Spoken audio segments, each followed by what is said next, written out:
I'll be installing this new Polarstar F2 HPA engine in my VFC HK 416 rifle. Brace yourself for this process, as this is a bit long of a video. I've created chapters to ease the pain, or if you just want to jump ahead or start and stop a video segment. Check the chapter tags out in the video description below.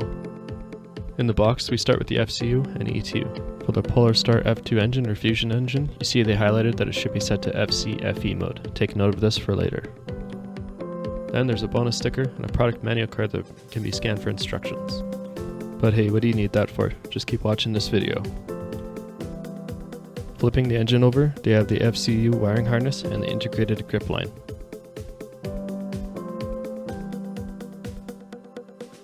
Then of course we have the F2 HPA engine, which already has the wires for each solenoid attached. The engine was tacked to the packaging to stay in place with some glue, but comes off fairly easily. This rifle is actually already HPA'd, but with an F1 engine. I'll go through the full steps from disassembly to install, nozzle alignment check, and basic FCU tuning.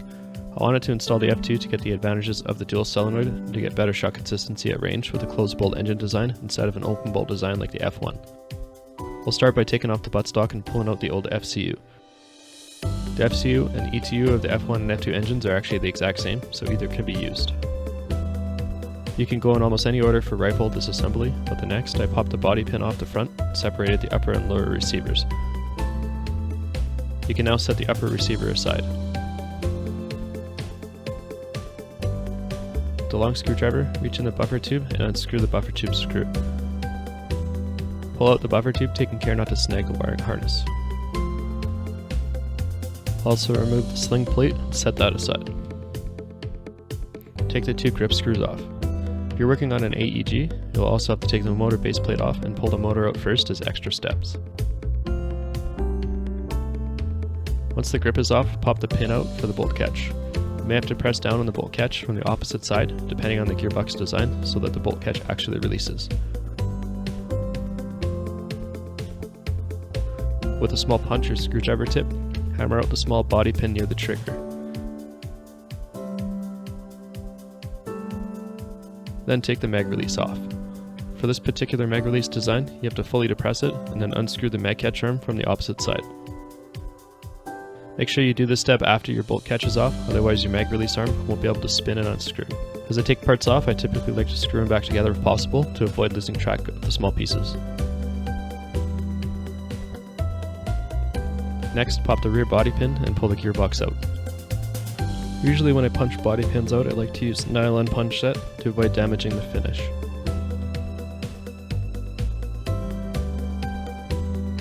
On the VFC HK 416, they have this weird design for the bolt catch where part of it's bolted to the gearbox shell itself. Just undo the small screw and release the spring without losing any of the little pieces. Next, unscrew all the gearbox screws to open the shell. If you have an AEG gun, you want to be careful about the spring at this stage. For detailed steps on a typical M4 AEG teardown, you may check out my other video, which is linked in the description below. And also appearing at the top right corner right now, you can find a link. Once all the screws are out, you can carefully open the gearbox. Next, remove the trigger. I try to be mindful of the trigger as I open the gearbox, especially if you have a sensitive electronic trigger unit or a MOSFET, as the trigger tends to kick sideways when you open the gearbox.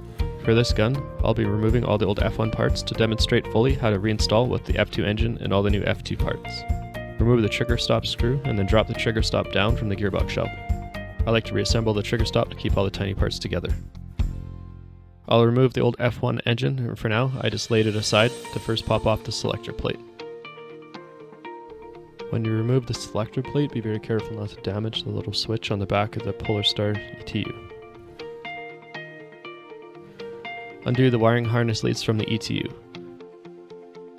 You want to be very careful at this point because the wiring harness leads are very hard to pull out of the board, but very easy to wreck or pull wires out of. To help out, I used a small flathead screwdriver to try to gently pull on the wiring harness leads that are connected to the board. Even that was still tough.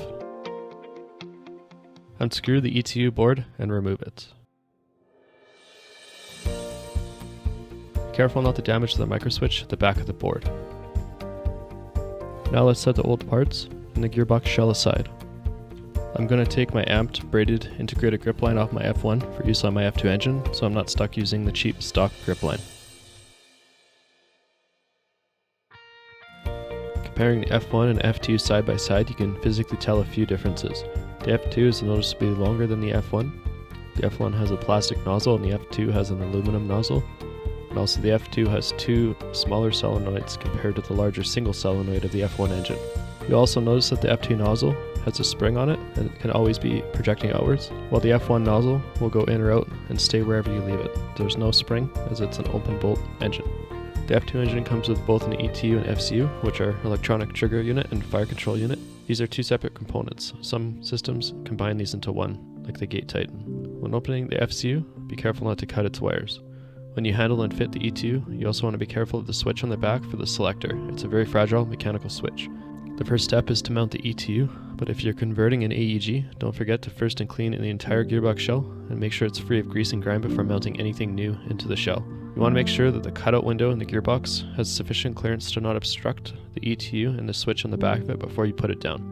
If you need to, you may have to grind the gearbox window a little bit larger for the ETU switch to clear on the rear. Make sure the board sits level and does not push off any parts of the inside of the gearbox. Don't tighten it down yet until you're confident you won't bend, crush, or bind it as you tighten the screw. Once you mount the ETU, make sure it sits neat and flush with no odd projections. For those AEG users, you'll just reuse the screw from your old trigger unit to mount the board, as the F2 does not come with extra hardware in this regard. Flip the gearbox over, install the selector plate. When you're installing the selector plate, just be careful and be mindful of that mechanical switch, and also you may need to modify the selector plate to properly detect semi and full auto positions. I go over the process to modify the selector plate by a separate video. If you're interested or need to do the selector plate tuning, check out the link I put in the video description below. And also appearing in the top right of this video, you can find a direct link. When you install the selector, you want to make sure it won't damage the switch as it operates. Gently move it back and forth, and make sure it doesn't catch on the switch at all, and see that the switch operates smoothly. You may flip the gearbox over and test fit the engine. Seat the F2 engine where the AEG cylinder and cylinder head would normally go. Check all around the engine to make sure it fits well. This rifle does not need a spring guide rod to secure the buffer tube screw, since there's a threaded mount for the screw right into the lower receiver. However, if your gearbox does require the use of the spring guide rod, you want to make sure that when the spring guide's in there, you have clearance with the wires poking out from the solenoids. Next, put the second half of the gearbox shell gently in place with finger pressure. What I noticed immediately was that the F2 engine is very loose fit. You should really confirm this after, when you've screwed the gearbox down with screws, but I can tell you that this is actually a common problem for these engines, and Polarstar actually sells a shim kit to allow the engine to fit much tighter. Next, screw on the integrated grip line to the F2 engine. For this process, the amped integrated grip line does fit and work well, but it's very tight to the solenoids, so you may have to take a few minutes and be careful not to cross thread the fitting. Note that the stock grip line should clear much better, but it doesn't have a quick release disconnect for your hose. You'll have to acquire one separately to install it. Now, I'm not really sure why Polarstar opts to include the line, but no quick disconnect fitting. In my opinion, it would be ideal if they had a nice braided line with all the fittings included. Next, I fit the engine in and tried to bend the integrated grip line to see how it fits and clears. The next step is to connect the solenoid leads to the ETU. I ended up putting all my wires below my inline grip hose, as it was easier to close the gearbox because the hose held the wires in place. One solenoid controls the nozzle and the other controls the poppet. The nozzle solenoid is on top of the engine and the poppet solenoid is on the bottom of the engine. The leads are in opposite order on the ETU, with a nozzle port on the bottom left and the poppet port on the top right. So you plug the top solenoid into the bottom port and the bottom solenoid into the top port. If the F2 appears to function but refuses to feed, then your solenoids may be plugged into the ETU backwards. Attach the FCU wire and route it to the rear. As mentioned, I ran all my wiring underneath my inline grip hose because it was simply easier to hold the hose down as one item, and it kept all the wires in place as I closed the shell. Install the trigger and test fit to make sure it's tuned correctly and won't over travel. I have an entirely separate video on tuning and installing the trigger with a link provided in the video description below, and at the top right of the screen you'll see a link directly to that video. The important thing is that you don't want to damage the mechanical microswitch on the ETU trigger, as the trigger over travel can cause this damage. In my opinion, a tunable trigger with an adjustment screw is the best, or Polarstar should switch to an optical trigger unit. Next, attach the trigger stop. As part of the trigger install, if you're going with an aftermarket trigger, you'll likely have to file and tune the trigger stop for your new trigger. I also go over this process in my speed trigger installation video. By the end of your install, you want to ensure your engine is tight and does not slop back and forth at all. This can create feeding or air seal problems if it's happening while you're shooting. Now, this problem won't happen with every gearbox, and the engine may fit tight in some gearboxes, but it's gun by gun specific. I fixed this issue later on by eventually swapping to a different gearbox where the engine fit in tight naturally, so I didn't need to buy the shim kit. Next, close the two halves of the shell and check all around to ensure all parts aren't binding and the gearbox closed evenly. Secure the gearbox closed with a few screws.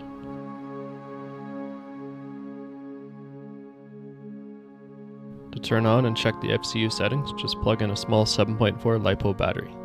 Remember to unplug your battery when your gun's not in use, as the FCU will continue to draw power. To enter program mode, just press the button once. Then you can move the button left and right to see each setting, and then up and down to adjust any individual setting you're currently on. First setting is R3, which is the firmware. FC mode should be set to FCFE for the F2 engine, and this is quite important. RF is the max rate of fire for full auto. S1 and S2 are the selector modes, which default to semi and full auto. You can change them to add a 2 to 9 round burst. IS is the anti-stiction timeout. IP is the anti-stiction pulse. DP is the Poppet dwell, which is one of the most important ones to adjust. DN is the nozzle dwell. DR is the return to battery delay, and CB is closed bolt mode. Note the F1 engine will not have this CB setting, but the F2 can choose open or closed bolt mode. Now that we checked the settings that we're starting with, we can plug the FCU in and make sure the solenoids fire.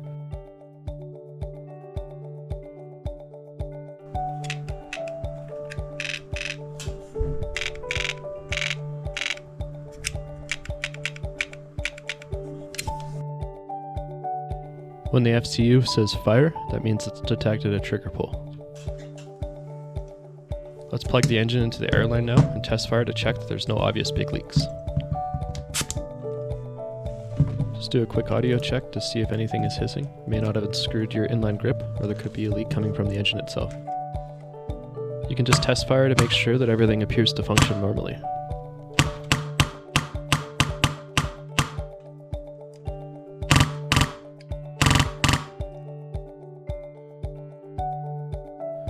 Finish assembling any other parts of the gearbox shell that you may have left off, such as installing the remaining gearbox screws. This is where I check again, and the engine is still sitting sloppy with a lot of forward and backward movement, even with all the gearbox screws tightened. In my case, if I hadn't swapped gearbox shells, I might have purchased that shim kit from Polarstar's website. There are other ways that you can shim the engine, but the shim kit from their website is the easiest way. You may have to carefully put gearbox pins through because the wires may tend to be sitting over the hole where the body pins pass through. So the next step is to install the gearbox into the receiver and check for nozzle alignment. However, this is the step where I've noticed another major issue. My nozzle was promptly sitting in a position that was way too high. I had to lower the front of the gearbox to tilt the nozzle down, but the HK 416 tolerances with the stock body and stock gearbox were too tight, and there's no way for the stock gearbox to move at all in that body. After I went through this process and completed the full install into the gearbox, I ended up having to swap to another gearbox that fit a bit looser into the 416 lower receiver. This is so that I could have room to set adjustment screws and make adjustments for nozzle alignment.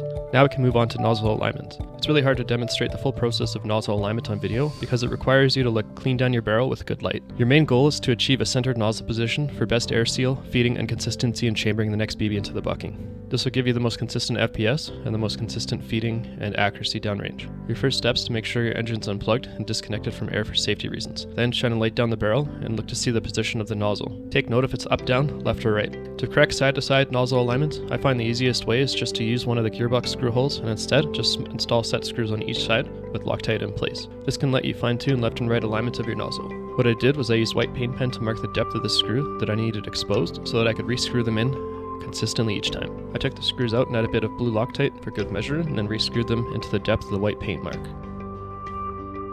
These set screws just push off the side of the lower receiver and keeps your gearbox alignment left and right fixed. With an HPA engine, there's low stress on the gearbox, so one less screw in the body won't do it any harm. You can also tap a new hole in the gearbox on each face for a left and right alignment screw if you don't want to use the gearbox screw holes or if you have an AEG build. When adjusting the vertical nozzle alignment, I wanted to ensure there is more consistency every time I reassembled the gun. Often you can get different vertical alignment depending on how you tighten your stock buffer tube and how you tighten the grip. Right now this gearbox has lots of slop, so what I did was I put shims on the underside of the gearbox between the lower receiver and the gearbox via tape, and then I tapped a set screw at the top of the lower receiver, just above the buffer tube, so that I could push the gearbox forward. Once the gearbox was binded with the forward screw and the shim on the bottom, it effectively clamped itself into position. This is a bit of an iterative process to see how much top and bottom adjustment you need, but if done right, it will give you a perfect up and down nozzle alignment. Now you can fully assemble the gun, drop the gearbox into the lower receiver. Your true test to see how good nozzle alignment is will be to check first with no mag, then check with an empty mag to see if it pushes up on the hop unit, and then check with the loaded mid-cap mag to see if the BB pressure pushes up on the nozzle. In a fully loaded mid-cap mag, it is normal to see the nozzle start to deflect upwards a little bit, but you may notice that your gun won't feed as well or won't be as consistent for say the first 10 shots or so. If you're noticing this issue, then you've effectively still have mid-cap syndrome. With the up and down nozzle alignment fixed, I was not able to install the retaining pin of the trigger. I set the rear set screw tight to force the gearbox forward to bind on the tape shim that I was using. Next, install the motor grip and the 2 motor screws. You may need to file, sand or Dremel the motor opening hole larger to fit the integrated grip line in the case of getting a braided aftermarket line. The stock line is much narrower and should fit no problem. Next, install the upper receiver with barrel and hop. On my barrel, what I also did was I installed 3 or 4 O-rings to help seat the hop unit and push it back tight against the gearbox so the barrel is not loose front to back. I also put thin layers of tape around the inner barrel at a few points to help center it consistently within the outer barrel. This makes sure that your hop and barrel have very minimal up and down play and forward to backward play.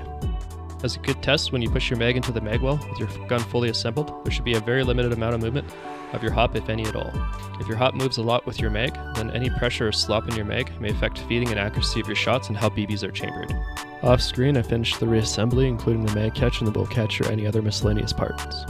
Lastly, we need to do the final setup of the FCU. You're going to want to set it with a weight of the BB you're planning to use in game.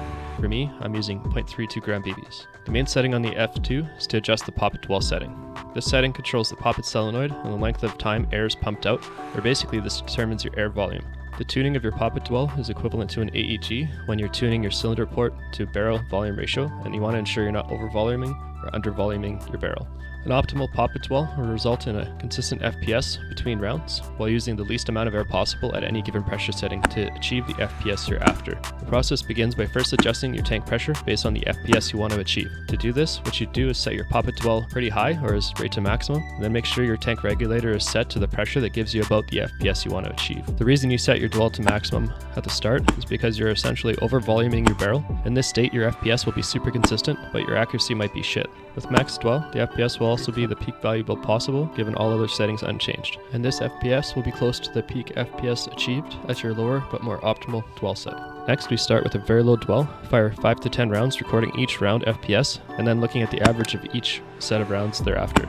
I started at a DP of 20, then I recorded the FPS measured on each single shot. I then changed DP in increments of 5 or 10, and I kept doing this from a DP of 20 to 90. I graphed the results in Excel just so it's easier to determine the optimum dwell setting. The optimum Poppet dwell setting is the one that achieves a peak but consistent average FPS, and one that's such if you changed your dwell slightly higher, it would achieve little to no difference in FPS.